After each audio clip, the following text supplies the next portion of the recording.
El Señor esté con vosotros. Proclamación del Santo Evangelio según San Marcos.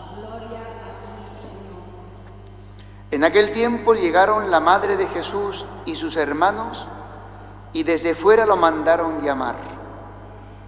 La gente que tenía sentada alrededor le dice: mira, a tu madre y tus hermanos y tus hermanas están fuera y te buscan. Él les pregunta: ¿quiénes son mi madre y mis hermanos? Y mirando a los que estaban sentados alrededor, dice: estos son mi madre y mis hermanos. El que haga la voluntad de Dios, ese es mi hermano y mi hermana y mi madre. Palabra del Señor. Gloria a ti, Señor Jesús.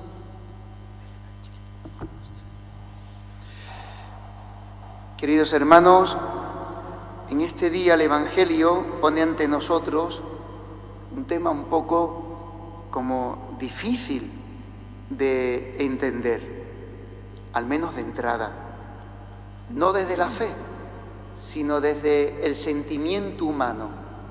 Cuando se acerca uno a Jesucristo desde los sentimientos humanos, con una visión humana, San Pablo lo llamará según la carne, según tu vivir humano en la carne, en tus sentimientos, en tus pasiones, en tus debilidades, en tus gustos, pues hay cosas del Evangelio porque no se entienden.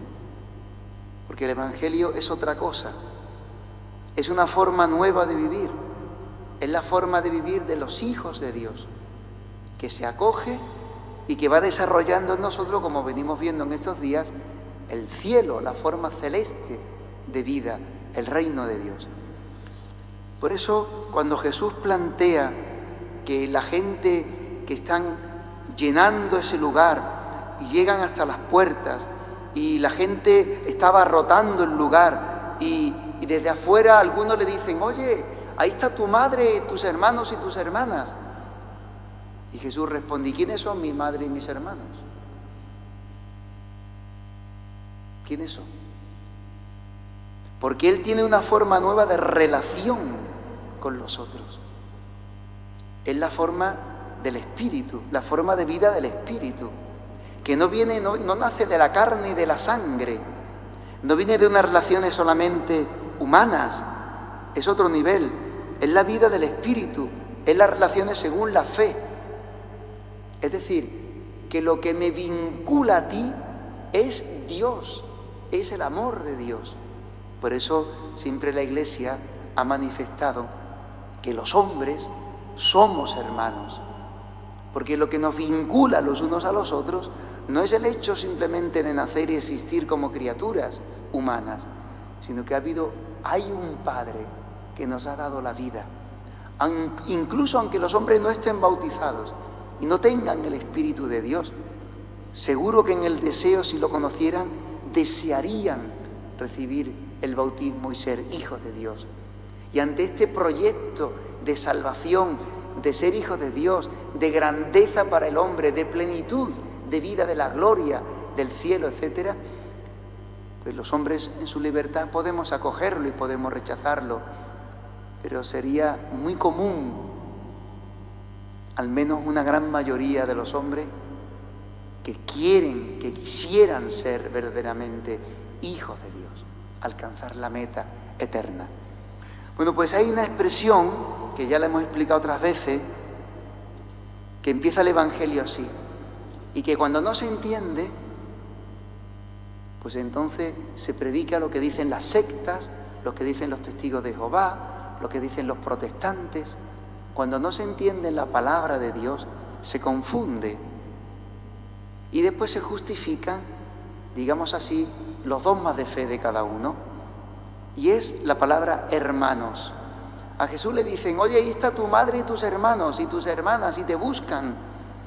Para poder entender esta expresión, hay que entender que en la palabra de Dios, en la Biblia, la palabra hermanos, en griego se dice adelphoi y en hebreo se dice ajim, no significa solamente que también, en primer lugar, hermanos de sangre, de carne, del mismo padre y de la misma madre, hermanos, eso es ahim, hermanos. También hermanastro, también hermanos de una segunda nupcia de su padre o de un segundo matrimonio, etc. O hermanos de hijos de otras relaciones que no son del matrimonio, es decir, hermanastro, etc. También son hermanos, ahim.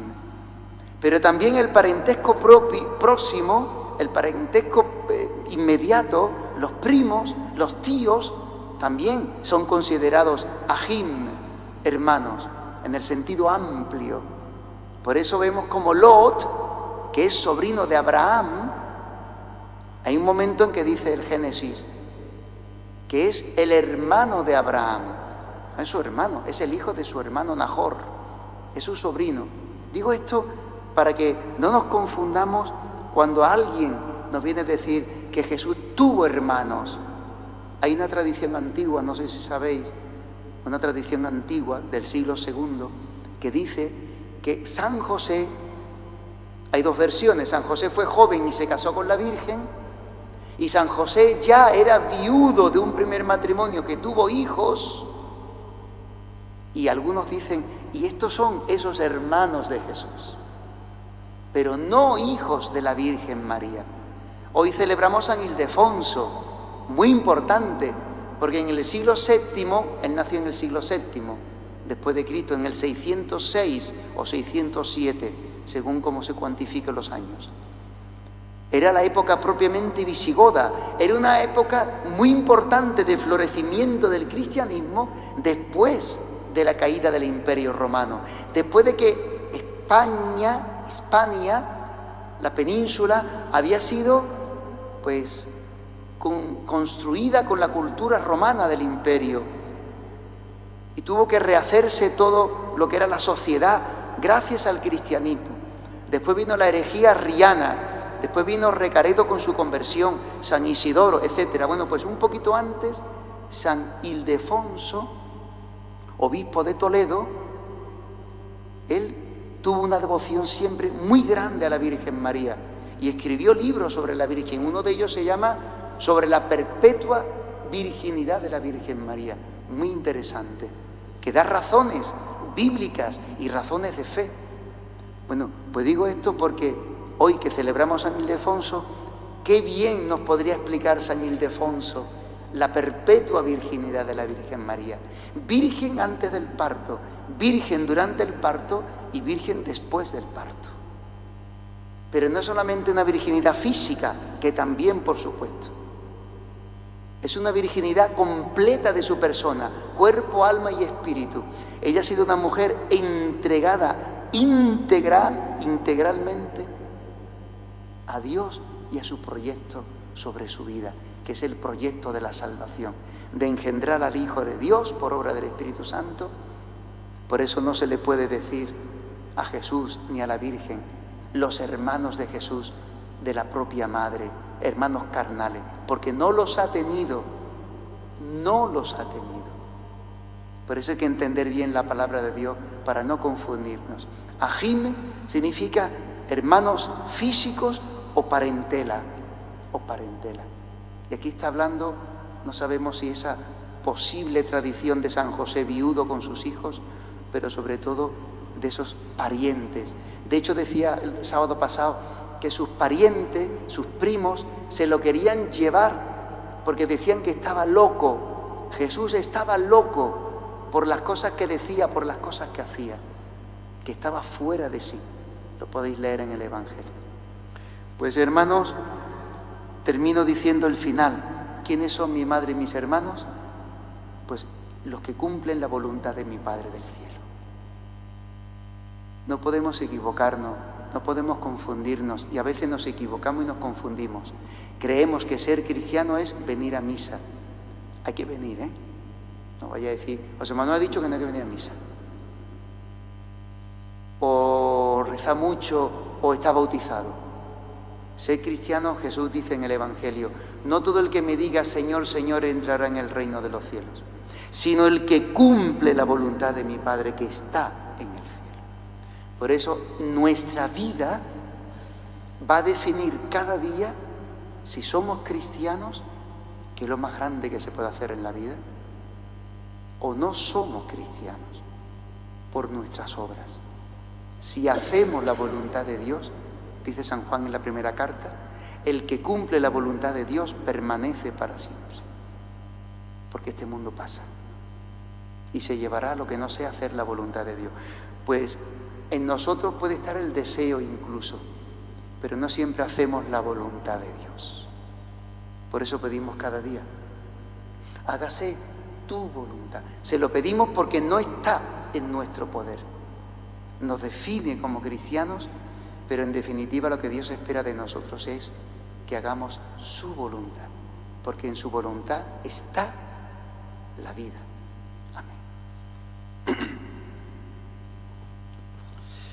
Pues con